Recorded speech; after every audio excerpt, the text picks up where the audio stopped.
بسم الله الرحمن الرحيم. وإذ قال موسى لقومه إن الله يأمركم أن تذبحوا بقرة قالوا أتتخذنا هزوا قال أعوذ بالله أن أكون من الجاهلين. قالوا ادع لنا ربك يبين لنا ما هي قال إنه يقول إنها بقرة لا فارض ولا بكر عوان بين ذلك فافعلوا ما تؤمرون. قالوا ادع لنا ربك يبين لنا ما لونها قال إنه يقول إنها بقرة صفراء فاقع لونها تسر الناظرين. قالوا ادع لنا ربك يبين لنا ما هي إن البقرة شابه علينا وإنا إن شاء الله لمهتدون.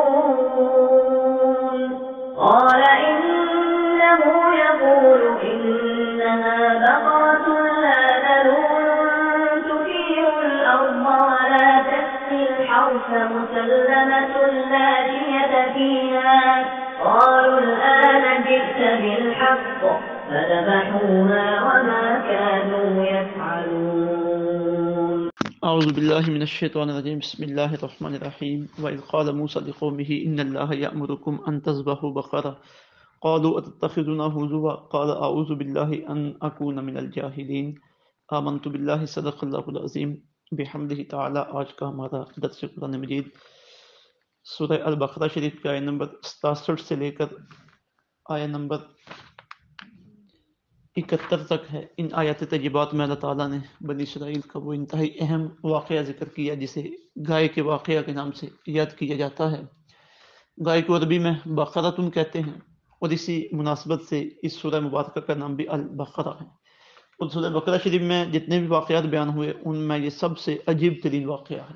اس مناسبت سے اس سورہ پاک کا نام ہی سورہ البقرہ رکھ دیا گیا. اس واقعہ کا مختصر پس منظر یہ ہے کہ بنی اسرائیل میں ایک آمیل نامی بوڑھا مالدار آدمی تھا. اس کا ایک اکلوتا بیٹا تھا. اس کے بھتیجوں نے اس کے مال کے لالچ میں اس کے بیٹے کو قتل کر دیا اور قتل کر کے اس کی لاش کو دور شہر کے دروازے پہ جا کے پھینک گئے.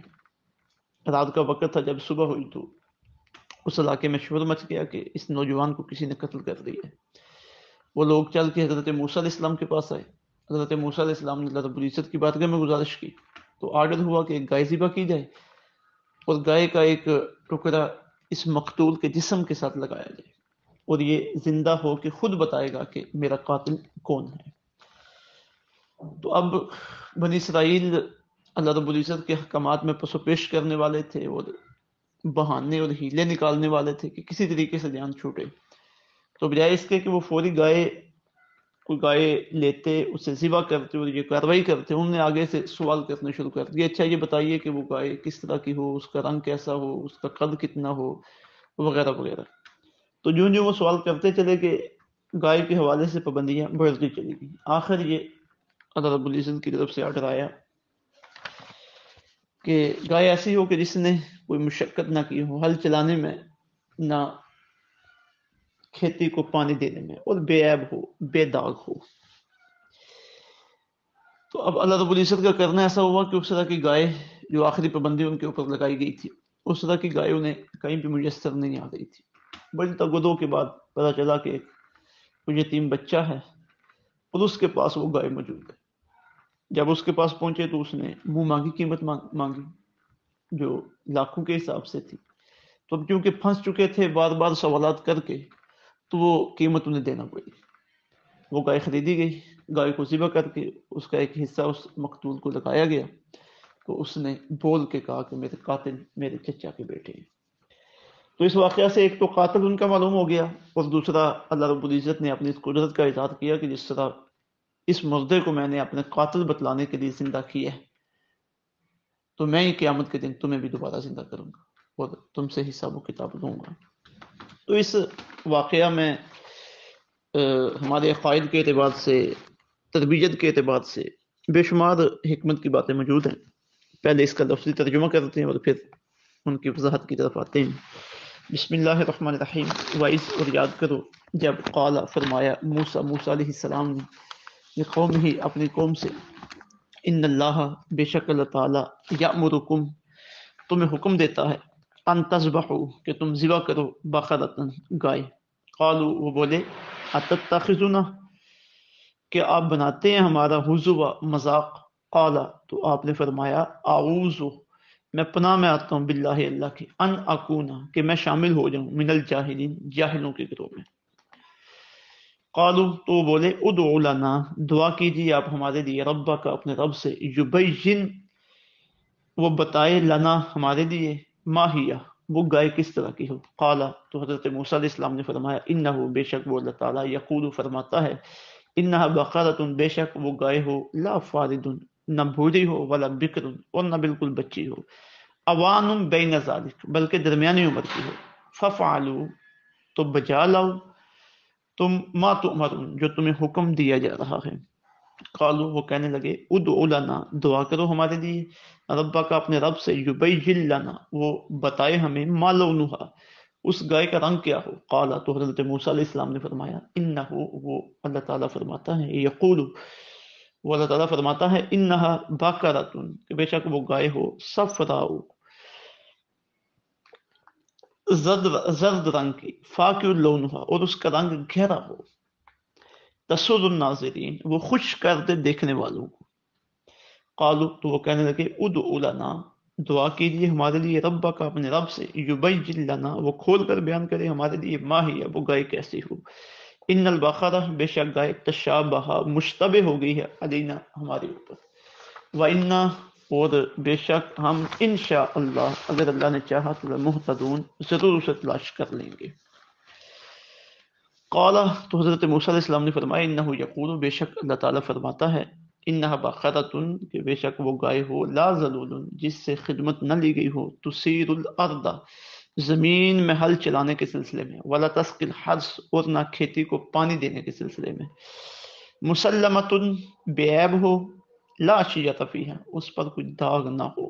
قالوا تو وہ کہنے لگے آن اب جئتا آپ لے آئے ہیں بالحق صحیح پتہ، فذبحوها پھر انہوں نے اسے ذبح کیا، وما کادوا اور وہ نہیں تھے یفعلون یہ کام کرنے والے، یعنی معلوم نہیں ہو رہا تھا کہ وہ یہ کام کریں گے یا نہیں کریں گے۔ اب اس کی وضاحت کی طرف آتے ہیں۔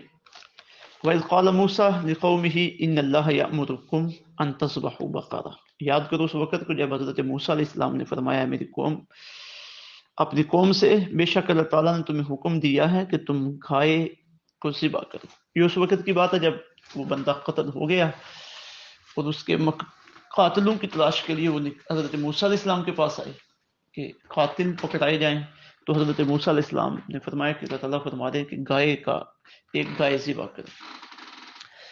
اب چاہیے تو یہ تھا کہ وہ آپ کی بات کو فوری طور پہ تسلیم کر لیتے اور گائے ذبح کرنے کے لیے تیار ہو جاتے، لیکن چونکہ نبوت کے اوپر ان کا بھی یقین پکا نہیں تھا اور وہ نبوت کی باتوں کا بھی معاذ اللہ مذاق اڑایا کرتے تھے، سنجیدہ نہیں تھے اللہ اور اللہ کے رسول صلی اللہ علیہ وسلم کی بات کے معاملے میں۔ قالوا وہ کہنے لگے اتتخذون ہزوا کیا آپ ہمارا مذاق اڑاتے ہیں۔ اب اس سے ان کی بڑی بدبختی کیا ہو سکتی تھی کہ حضرت موسیٰ علیہ السلام نے اصلاح کی اور فلاح کی بات بتائیں اور وہ آگے سے حضرت موسیٰ علیہ السلام کے ساتھ اس طرح کی باتیں کریں۔ قال تو حضرت موسیٰ علیہ السلام نے فرمایا اعوذ باللہ میں اللہ کی پناہ میں آتا ہوں ان اکون من الجاہلین کہ میں جاہلوں میں کے گروہ میں شامل ہو جاؤں۔ اس سے پتہ چلا کہ مذاق کرنا یہ جاہل لوگوں کا کام ہے، سنجیدہ لوگوں کا کام نہیں ہے۔ مذاق کے مقابلے میں ایک ہے مزاح۔ مزاح کا مطلب ہے کسی کے ساتھ دل لگی کرنا، کوئی حیرت کی بات کرنا، لوگ پریشان ہوں تو کوئی اس طرح کی بات کر دینا کہ وہ ہنس پڑے، پریشانی دور ہو جائے، دل لگی کرنا، تو جائز طریقے کے ساتھ جس میں کسی کی توہین نہ کی گئی ہو، کسی کو ستایا نہ گیا ہو، کسی کی مذمت نہ کی گئی ہو، تو وہ مزاح جائز ہے، لیکن مذاق جائز نہیں ہے۔ تو حضرت موسیٰ علیہ السلام فرما رہے ہیں کہ میں پناہ مانگتا ہوں اللہ کی کہ میں جاہلوں میں سے ہو جاؤں۔ آج بحثیت مجموعی ہماری قوم اللہ اور اللہ کے رسول صلی اللہ علیہ وسلم کے احکامات کے ساتھ یہی معاملہ کرنے کے لیے تیار بیٹھی ہے، اور بے شمار لوگ ہیں جو اس میدان میں کود چکے ہیں، اور پھر بطور خاص جو مذاق کا معاملہ ہے یہ تو ہمارے ملک میں بطور ایک فن کے طور پہ وجود میں آ چکے ہیں۔ اب کتنے بڑے بڑے کامیڈین ہیں کہ جنہوں نے پوری قوم کو اپنے آگے لگایا ہوا ہے۔ اللہ تعالیٰ پناہ عطا فرمائے ان فضول کاموں سے اور ان جہالت کے کاموں سے، ان سے بچنا چاہیے۔ تو جب حضرت موسیٰ علیہ السلام نے فرمایا کہ میں تمہارے ساتھ مذاق نہیں کر رہا، نہ ہی کوئی اس طرح کا معاملہ ہے، جو اللہ تعالیٰ کا حکم ہے وہی تمہیں بتا رہا ہوں۔ اب پھر بھی انہیں چاہیے تھا کہ وہ مان لیتے، تسلیم کر لیتے، لیکن آگے سے مزید انہوں نے سوال شروع کر دیے۔ قالوا، وہ کہنے لگے ادعو لنا ربک، اب دعا کیجئے ہمارے رب سے، ہمارے لیے اپنے رب سے، کہ یبین لنا ما ہی، کہ وہ ہمیں بتائے کہ وہ گائے ہو کیسی۔ قال، تو حضرت موسیٰ علیہ السلام نے فرمایا انہ یقول، بے شک اللہ تعالیٰ فرماتا ہے کہ انہا بقرۃ لا فارض ولا بکر، وہ گائے ایسی ہو نہ بوڑھی ہو نہ بچی ہو، اوان بین ذالک، بلکہ درمیانی عمر کی ہو۔ اگر تو صرف جب گائے کا کہا گیا اسی وقت حکم کو تسلیم کر لیتے اور گائے ذبح کر دیتے تو مزید انہیں تگدوں کی ضرورت نہ پڑتی، جو بھی گائے ذبح کرتے کام ہو جاتا۔ لیکن اب مزید آگے انہوں نے سوال کیا نا، اب پابندی لگ گئی ہے کہ درمیانی عمر کی گائے ہونی چاہیے۔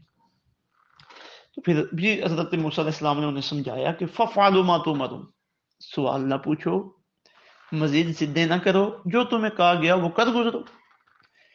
اب چاہیے تو یہ تھا کہ یہ بات سن کر وہ آمادہ ہو جاتے، لیکن وہ آمادہ ہونے والے نہیں تھے۔ آگے سے پھر انہوں نے سوال اٹھا لیے۔ قالوا، وہ کہنے لگے ادعو لنا ربک، آپ دعا کیجئے ہمارے لیے اپنے رب سے، یبین لنا ما لونھا، وہ ہمیں بتائے کہ اس گائے کا رنگ کیسا ہو۔ قال، تو حضرت موسیٰ علیہ السلام نے فرمایا انہ یقول، بے شک وہ فرماتا ہے انہا بقرۃ صفراء، کہ وہ گائے زرد رنگ کی ہو، فاقع لونھا، اور اس کا وہ زرد رنگ گہرا ہو، تسر الناظرین، اور اس طرح کی ہو کہ دیکھنے والوں کو وہ خوش کرتے، دیکھنے والوں کو فرحت بخشے۔ اب اگر وہ یہ سوال نہ کرتے تو صرف درمیانی عمر کی گائے چل جانی تھی، لیکن اب جب انہوں نے پھر سوال کیا تو اب سخت پابندی لگ گئی کہ گائے صرف زرد رنگ کی ہو اور اس کا رنگ بھی اتنا گہرا اور خوبصورت ہو کہ دیکھنے والے اسے دیکھ کے خوش ہو جائیں۔ اب مزید ان کے لیے پریشانی بن گئی۔ اب پریشانی بنی ہے آپ خود سوال کرنے کی وجہ سے، وہ اپنے پاؤں کے اوپر کلہاڑی خود مارتے چلے جا رہی ہیں۔ اب اس پہ بھی انہوں نے بس نہیں کی، پھر آگے سے سوال داغ دیے۔ قالوا، وہ کہنے لگے ادعو لنا ربک، آپ اپنے رب سے دعا کیجئے کہ یبین لنا ما ہی، وہ کھول کر بیان کریں ہمارے لیے کہ وہ گائے کس طرح کی ہو۔ ان البقرۃ تشابہ علینا، بے شک گائے ہمارے لیے مشتبہ ہو گئی ہے، اب ہمیں پتہ نہیں چل رہا کہ یہ ذبح کریں، یہ ذبح کریں، یہ ذبح کریں، تو آگے سے مزید پابندی لگنے لگی ہے۔ وَإِنَّا إِن شاء اللہ، اگر اللہ نے چاہا تو لَمُهْتَدُونَ، ہم ضرور اس کو تلاش کر لیں گے۔ قال، تو حضرت موسیٰ علیہ السلام نے فرمایا انہ یقول، بے شک وہ فرماتا ہے کہ انہا بقرۃ لا ذلول تثیر الارض ولا تسقی الحرث، بے شک گائے وہ ہو جس سے خدمت نہ لی گئی ہو، زمین میں ہل چلانے کے لیے اور کھیتی کو پانی دینے کے لیے، یعنی بالکل تر و تازہ ہو، اس سے کوئی خدمت کا کام نہ لیا گیا ہو۔ مسلمۃ لا شیۃ فیہ، بے عیب ہو، لا شیۃ فیہ، اس کے اوپر کوئی داغ بھی نہ ہو۔ سخت پابندی لگ گئی ہے، پابندی در پابندی لگتی چلی جا رہی ہے۔ تو جب اب اس سے آگے کیا ان کا سوال ہو سکتا تھا؟ جب سوال ختم ہو گیا نا تو پھر کیا کہتے ہیں؟ قالوا، کہنے لگے الآن جئت بالحق، اب آپ صحیح پتہ لے کے آئے ہیں۔ فذبحوها، پھر انہوں نے اسے ذبح کیا، وما كانوا يفعلون، حالانکہ وہ ذبح کرتے معلوم نہیں ہوتے تھے۔ اب چند باتیں اس سے ہماری ہدایت اور ہماری رہنمائی کے سامنے آتی ہیں۔ ایک یہ کہ جب اللہ کی شریعت کا حکم آ جائے تو پھر اس کے اوپر مزید آگے سوال و جواب کا سلسلہ دراز نہیں کرنا۔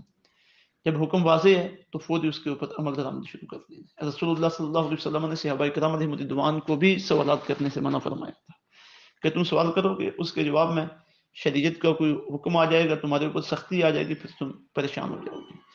ہاں، جو بات بتائی گئی ہے اگر اس کے اندر کوئی سمجھ نہیں آئی، کوئی بات پوشیدہ رہ گئی ہے تو وہ پوچھ سکتے ہو۔ تو آج بھی ہمارے لیے یہی حکم ہے کہ شریعت کے احکامات جو آتے ہیں ہمارے سامنے، اگر کسی بات کی سمجھ نہیں آئی تو اسے علماء سے پوچھنا چاہیے، لیکن اس کے اوپر اعتراض در اعتراضات تو یہ نہ ہی سنجیدہ طریقہ ہے اور نہ ہی اہل ایمان کا طریقہ ہے۔ بلا چون و چرا اللہ تعالیٰ کے احکامات کو قبول کرنا چاہیے۔ ممکن ہے کوئی اللہ کا حکم، اللہ کے رسول صلی اللہ علیہ وسلم کا حکم ہماری عقل میں نہ آئے، تو لازمی نہیں ہے کہ ہر چیز ہماری عقل میں آ جائے، یا ہماری عقل کی اتنی اپروچ ہے کہ وہ ہر چیز کو سمجھ لیتی ہے۔ بس جو اللہ رب العزت کا اور اللہ کے رسول صلی اللہ علیہ وسلم کا حکم ہے اس کے سامنے ہماری آنکھیں بند ہیں۔ ایک دوسری بات یہ ہمارے سامنے آئی کہ وہ جو گائے جو انہیں جس جگہ سے ملی، جس کے بارے میں حضرت موسیٰ علیہ السلام نے اللہ رب العزت کے حکم سے واضح کیا کہ یہ گائے اس طرح کی ہونی چاہیے، تو کتب تفاسیر میں لکھا ہے کہ بنی اسرائیل کے ایک یتیم بچے کے پاس وہ گائے تھی۔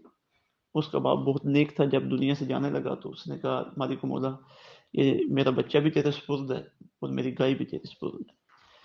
اب وہ گائے کو جنگل میں چھوڑ آیا، وہاں وہ گائے پلتی رہی اور وہ ساری خوبیاں جو بیان کی گئی تھی اس گائے کے اندر موجود۔ وہ بچہ ادھر بڑھتا رہا، اپنی والدہ کے زیر سایہ، بہت نیک تھا، اپنی والدہ کا فرما بردار تھا، اپنی کمائی کے 3 حصے کرتا، ایک اپنی والدہ کی خدمت پہ خرچ کرتا، ایک اللہ کے راستے میں خرچ کرتا اور ایک حصہ اپنی ضروریات پہ صرف کرتا۔ اسی طرح اپنی رات کے بھی 3 حصے کرتا، ایک حصہ اپنی والدہ کی خدمت کے لیے، ایک اللہ کی عبادت کے لیے اور ایک آرام کرنے کے لیے۔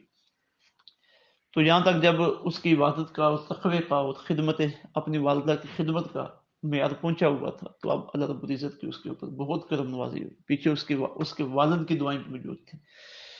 جب وہ اس قابل ہوا کہ اب اپنی گائے وغیرہ کو خود سنبھال سکے تو وہ جنگل میں گیا، اس نے جا کے آواز لگائی، گائے نے اپنے مالک کی آواز اللہ رب العزت کی طرف سے عطا کردہ شعور کے ذریعے پہچانی، تو اس کے پاس آ گئی، اسے لے کے گھر آ گیا، اس کی خدمت کرتا رہا۔ جب یہ قوم بنی اسرائیل گائے کی تلاش میں نکلی تو صرف اسی کے پاس انہیں گائے مل سکی، تو پھر اس نے بڑی بھاری قیمت اپنی مرضی سے ان سے وصول کی اور وہ گائے ان کے حوالے کی۔ تو یہ اللہ رب العزت نے دنیاوی ثمر اسے عطا فرمایا۔